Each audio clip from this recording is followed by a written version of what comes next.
Budgets are financial documents, and they're obviously political ones too. So how healthy are our finances as we head into a period of even greater economic uncertainty? And what does this budget tell us about the government's priorities? Ricardo Tranjan is Ontario Research Director at the Canadian Centre for Policy Alternatives. Rosalie Wyonch is Associate Director of Research at the Howe Institute. Great to have you both in our studios. How are you doing? Great. It's always an exciting day on Budget Day. Budget Day. Absolutely. All right. Ricardo, I'm going to start with you. The government is embracing deficits for another year. It's $2.3 billion higher for 25-26, increases to $6 billion in 26-27, kicking a balanced budget down the line a little bit further. Help us understand what's pushing the spending a little higher in this budget. There's not that much spending pushing the deficit. Yes, we are trying to keep up with inflation pressure. We're trying to keep up with population growth on some files. Mostly, we're not in the key ones anyway, not in health, not in education, not in community and social services. But a lot of the problem that we have right now is that we have not been able to increase our fiscal capacity. We're not being able to increase how much we generate in taxes revenues so that we can not just keep up with the pressures that we have right now to maintain the services, but ideally to improve the services that we're providing to Ontarians as well. Rosalie? Well, I'd mostly agree with that there wasn't a ton of new spending in the budget, but that the government has committed to a balanced fiscal path, and the deficit is lower than it was projected to be last year. So they are clearly committed to that. And really, I think that it's about the economic challenge and maintaining possibly some fiscal firepower for some non-budgetary emergency response things that may or may not happen over the next year. So I think that they're sort of going for a prudent middle ground, but the fact that the deficit is lower than it was. What do you mean by that? Help us explain that. What do you mean by that? Sorry, yeah. In the fall economic statement or in budget 2024, the budget was projected to be bigger in this coming year than it was. And as you said, we've kicked that deficit is going to grow a little bit further into the future, but they're more or less continuing on the same fiscal path that they were before, but it looks a little bit better. With that being said, that means that maybe they could have put some of that money into program spending, but I think given the uncertainty of the global and economic situation, it's probably best to keep your powder dry. Okay. Let's talk affordability. Ricardo, was there any measures in the budget that were targeting affordability that you saw? Mostly, we haven't seen anything that would make a substantive impact for families. Yes, there are macroeconomic factors that are constantly changed. Yes, uncertainty has become the new normal, but for a lot of families, for a lot of Ontarian families, the crisis is already here. For people trying to have access to a family doctor, for kids in classes that are completely oversized with 30, 35 kids, for people relying on social assistance rates that have been frozen since 2018, for people trying to pay rent. The crisis is already here. So the moment to invest was now. Actually, it was a few years ago, but now we're due, and we haven't seen that. So from an affordability perspective, there is very little, if anything, in this budget. Rosalie, was there anything in the budget that would help Ontarians who are struggling with the higher cost of living right now? I think it's one of those things that involves so many different aspects of life that it is difficult to have, say, a single budget item or program that would drastically affect affordability. But I do think that expanding some tax relief on new home purchases is a specific one just around affordability. Housing has been a major concern for people. And I would also say that part of the affordability challenge right now is around just the spike in oil prices, making everything more expensive. And so I would maybe say that the tax relief for small businesses actually will really help the businesses that are the most likely to be disrupted and have the hardest time managing trade disruption. And then also if we get strong growth in the small business sector, then hopefully that will generate those government revenues that can help us get a little ahead of this curve. Okay, well, you bring up housing, so let's talk about it. HST break for buyers of new homes. Does this move the needle in terms of stoking demand, potentially more construction? I cannot think of a least effective way to improve housing security Why do in you say that? Ontario right now, because we're spending 1.4 billion to provide a tax rebate to folks buying newly built homes. And it can be anyone. It can be your first house, it can be your second house, it can be your 10th house if you are an investor, as the Premier emphasized yesterday.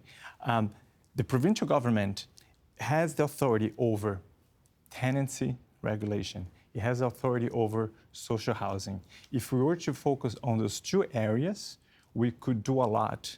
With $1.4 million, we could build a significant number of social housing. With $0, we could tighten rent controls and improve affordability for a third of Ontarians, the rent. And yet, we're not doing that. We're providing a tax break that likely will fail on its own allegedly goal, which is to improve supply. The previous measure, very similar measure, didn't achieve that goal.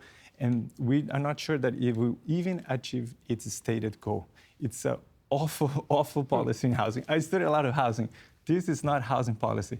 This is simply corporate welfare. Rosalie, I want your take on that. We're talking about 8,000 homes, I believe, is what the number was in terms of what that HST break would allow for. But what are your thoughts on that?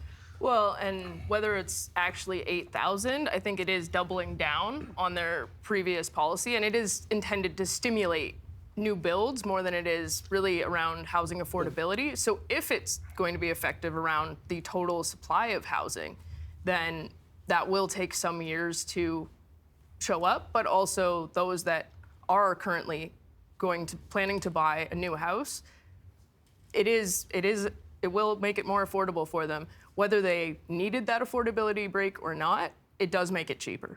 Okay, let's move over to small business. As you were talking earlier, Ontario plans to cut the tax rate for small business to 2.2% from 3.2%, on par with if we look at other provinces across the country. How significant is that to a small business? What does that look like? Would this help them hire new staff, expand? I think that one of the main things that you see across all small businesses and the surveys across provinces is that they're continually cash poor, as in they're strapped for additional resources. And so giving them some tax relief, particularly when their costs are increasing in ways that they can't manage the same way that big businesses do. Here I'm talking about trade policy and reorienting supply chains and similar things. I think relief for small businesses, what they will spend that on will be investing in their businesses and keeping themselves afloat. Hopefully they'll be able to grow and expand and hire new people, but it will help if they're facing tough times to make sure that they don't have to reduce their business or reduce their staff. And particularly because they're extra vulnerable, I think that this relief in this economic situation is a good move. All right, Ricardo, your take on small business tax? I don't have much to add, but I agree that if we're gonna have a tax break, that is probably one of the best ways to put it. All right, let's talk about what takes up the biggest chunk of the budget. Let's talk healthcare. Specifically, the government is doubling spending for home and community care to $2.2 billion over 3 years. What do Ontarians get for that investment, Ricardo? The sector is desperate in need of more funding, right? So every new funding that comes in will make a positive impact and is much welcomed. Could it be this particular sector? Could it be other aspects of the healthcare?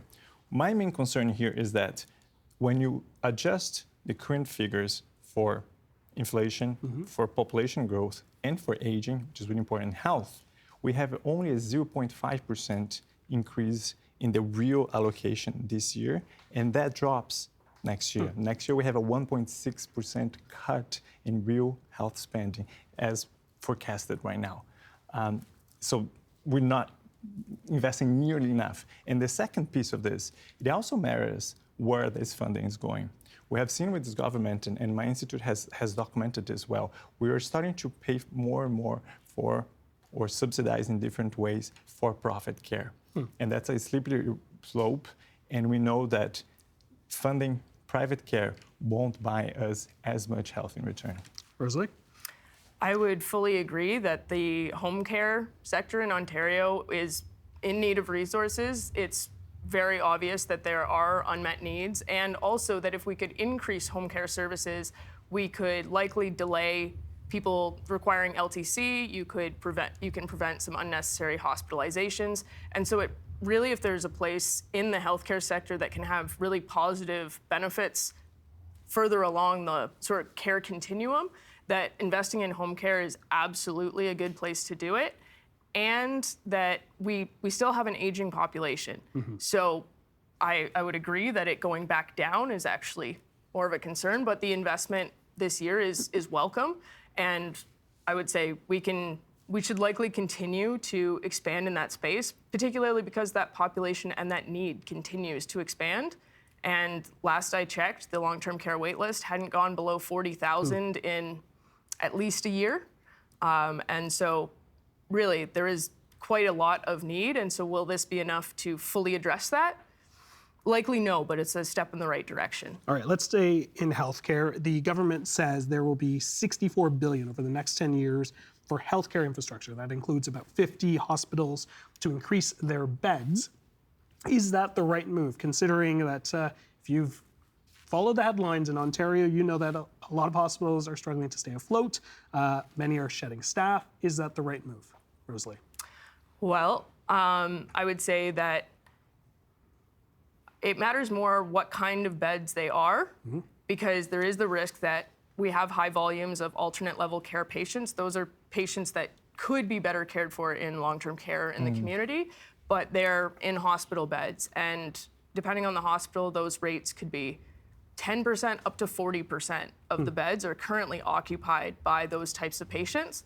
So more beds can be beneficial, but not if it's really just to warehouse ALC patients where it's expensive and they could get better care.